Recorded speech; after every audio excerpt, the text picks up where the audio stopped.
welcome back to another video, another photography adventure as I'm out with the camera. I wanted to talk today about landscape photography, how difficult it is during the summer months. Summer's well underway now, we're into July here in England. Come out today, it's midday and it is so hot at the moment. Yeah, it's too hot at the moment to go out for a walk and do some photography. I'm going to head home and I'll come out in a few hours' time.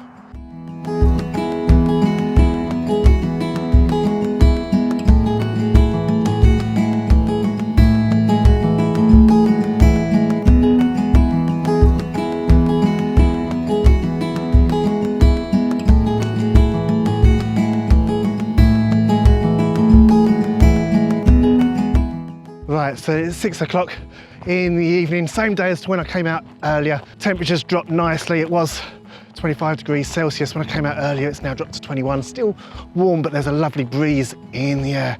However, I do not cope well in the heat. Find it saps at my energy. One of those people who'd much rather be at home with my feet up in the garden, enjoying a bottle of beer and just relaxing. Of course, that doesn't mean that you can't get out with your camera at this time of the year. Get out early in the morning, get out in the evening, can even get out around work. I'm not limited to just getting out during the weekend. So there's definitely positives to photography this time of the year.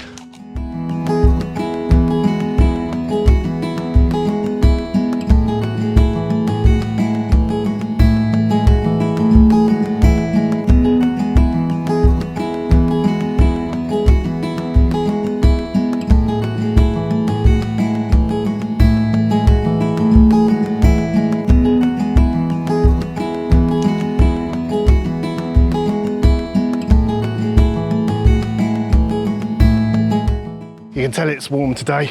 I'm wearing shorts. Neil Stevens never wears shorts. Never like showing off my French baguette legs. You can tell I'm always in trousers because legs are so white, the sun never gets to them. I just hope that today I'm not going to run into any stinging nettles. You know, I wasn't actually planning on coming out here today. It was only the other day when I was talking to a fellow photographer about my poppy shots from last week's video. I thought I'd come out here and just see if there were any poppies growing this time of the year. These fields here in the distance where they've been growing in the past, you get some beautiful sights. It's crazy actually because he showed me an image that he took on his own iPhone on this hill about 10 years ago. Beautiful shot it was, but this fence wasn't even here at that point. Just shows how a landscape can change over time.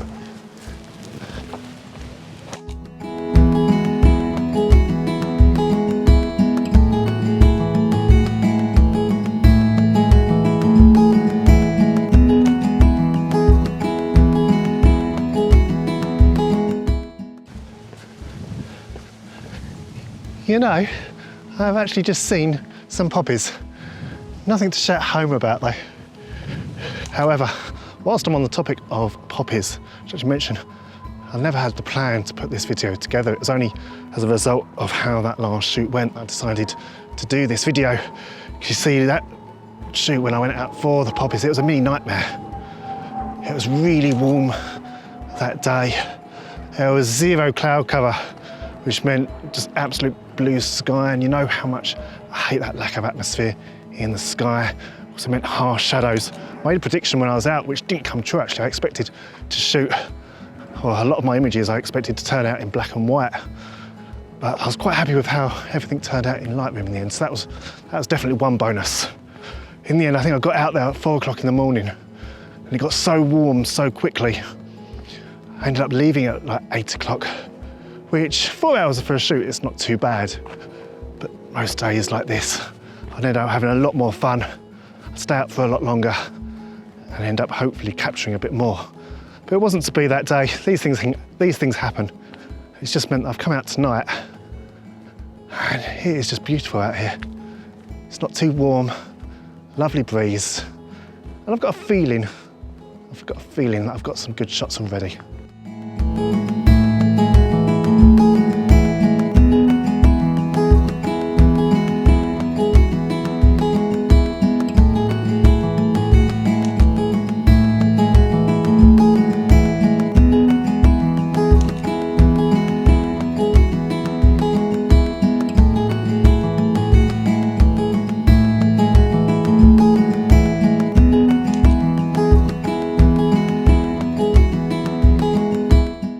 Naturally, if you've enjoyed this video so far, don't forget to hit that thumbs up button for me. Let me know your thoughts down in the comments below. Is summer a time of the year that you avoid doing landscape photography? Maybe you try another form of photography at this time of the year.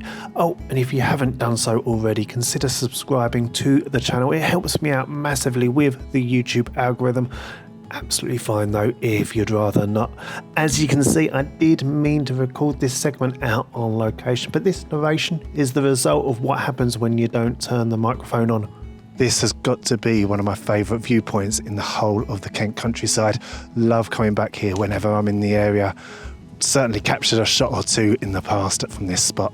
So to summarise, landscape photography during the summer, well, if you can, get out early in the morning, get out late in the evening, but either way, make sure you take plenty of water with you because it's going to be hot. That's obvious really, isn't it? Of course, you don't even need to do a landscape photography at this time of the year. You go out and make sacrifices, go out, do a little bit of scouting, go to a location you've never been to in the past, but it's always been at the back of your mind. You could scout, see what it might be like, see if it's worth visiting when winter comes around. Of course, you could try something completely different, another type of photography. Next week, I'm planning on trying out some street photography again, which could be interesting because you know how much street photography triggers my anxieties, but we'll see how we get on there. I've got to get moving though because I've got a sunset shot I've got in the back of my head, right back where we started this video from. So I'd best get moving.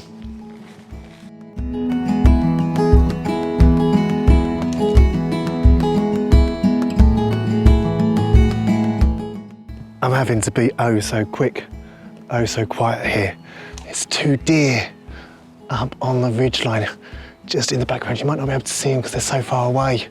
I knew they were here, I knew they roamed this farmland, but I really wasn't expecting to find them as I walked back down to where I'm trying to capture sunset tonight.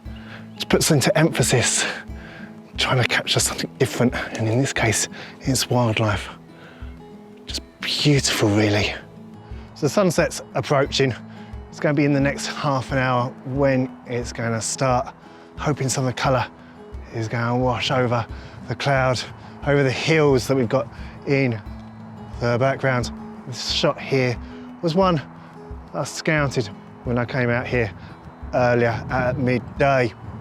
We've got some lovely wildflowers dotted around in the foreground, and you might notice in the background, we've got a railway line. You saw last week's video when I was out capturing the poppies. There are a couple of moments when I was near the railway. I was hoping to get a train as it flew across the landscape. I didn't have the patience that day. But today, with sunset approaching, I think I'm going to do a little bit different and wait for the train and just get another element into the shot. Bit of colour, bit of light, bit of movement. Actually, I can hear a train coming right now. I'm not ready for it. There's something just like this, as it just flies across the landscape. Don't want something where the train's completely in shot, just before it disappears out of scene. But of course, I've got to hope that a train appears just as sunset's happening. Of course, trains, they're restricted to time. Well, they show up when they want at times, but you get the gist. Let me get the live view on, and you can kind of see the sort of image I'm going to aim to get with this shot. I might even have to get a bit of a panorama, you see. So you see we've got our wildflowers, starting with the pink ones, just over here on the right. Bring the shot round. We've got the path leading us down.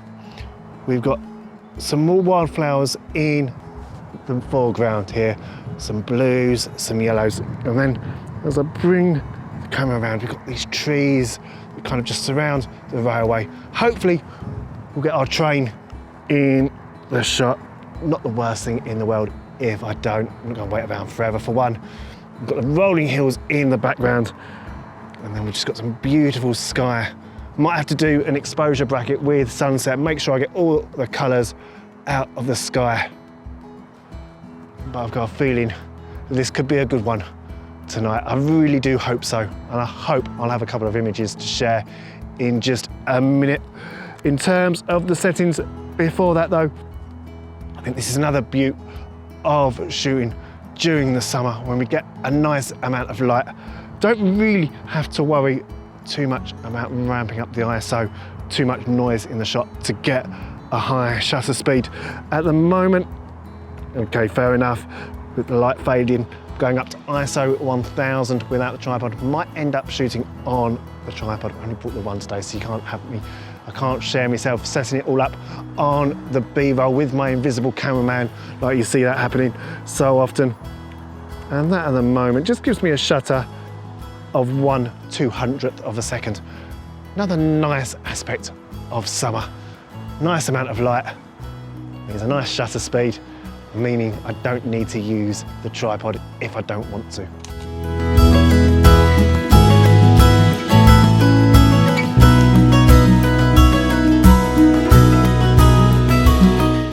And I think on that note, that is the best I'm going to be able to achieve with sunset this evening. Thank you so much for watching. I'll see you on the next one as I do something a little bit different and roam the streets of my hometown, Rochester. But until then, you take care of yourselves. It's goodbye from me.